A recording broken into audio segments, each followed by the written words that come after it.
வணக்கம் நண்பர்களே, இதுவரைக்கும் நீங்கள் நம்ம சேனலுக்கு சப்ஸ்கிரைப் பண்ணனா உடனே கீழே உள்ள ரெட் பட்டன் அழுத்தி சப்ஸ்கிரைப் பண்ணீங்க. நடிகை சிவாஜி நடிப்பில் கடைசியாக வெளியே வந்த படம் தான் மிஸ்டர் லோக்கல். இந்த படத்துக்கு அப்புறமா நம்ம வீட்டு பிள்ளை படம் வெளியாக இருக்கு. அதை தொடர்ந்து இந்த படத்துலேருந்து ஃபர்ஸ்ட் சிங்கிள் 23ஆம் தேதி வெளியிட்டாங்க, எங்க அண்ணாங்கிற அந்த ஃபர்ஸ்ட் சிங்கிள். இதை தொடர்ந்து இன்னைக்கு ஒரு அப்டேட் வந்திருக்கு. அது என்னன்னா, நம்ம வீட்டு பிள்ளையோட செகண்ட் சிங்கிள் 28ஆம் தேதி ஈவினிங் 6 மணிக்கு வெளியிட போகிறதா படக்குள்ள அறிவிச்சிருக்காங்க. இந்த செகண்ட் சிங்கிளோட டைட்டில் வந்து மயிலாஞ்சி. இந்த பாட்டு ரொமான்டிக்காக இருக்க போகுதுங்கிறத அந்த பாட்டிலேயே ஸ்டில்லோட வெளியிட்ட போது தெரிஞ்சிருச்சு. அது முன்னாடி டி இமானோ அவர் ட்விட்டர் பக்கத்தில் ரொமான்டிக் சாங் போட்டிருந்தாரு. இதை தொடர்ந்து இந்த பாட்டு மேலே இப்போ மிகப்பெரிய எதிர்பார்ப்பு இருக்குது. ஆனால் சிவகார்த்திகேயன் ரசிகர் 2வது சிங்கிள் ட்ராக்காக டைட்டில் ட்ராக் தான் வெளியாகணும்னு எதிர்பார்த்தாங்க.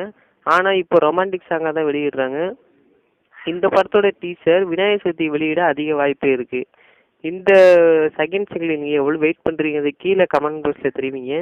இந்த வீடியோ உங்களுக்கு பிடிச்சிருந்தா ஷேர் பண்ணுங்கள், லைக் பண்ணுங்கள், மறந்துடாமல் எங்கள் சேனலை சப்ஸ்கிரைப் பண்ணுங்கள்.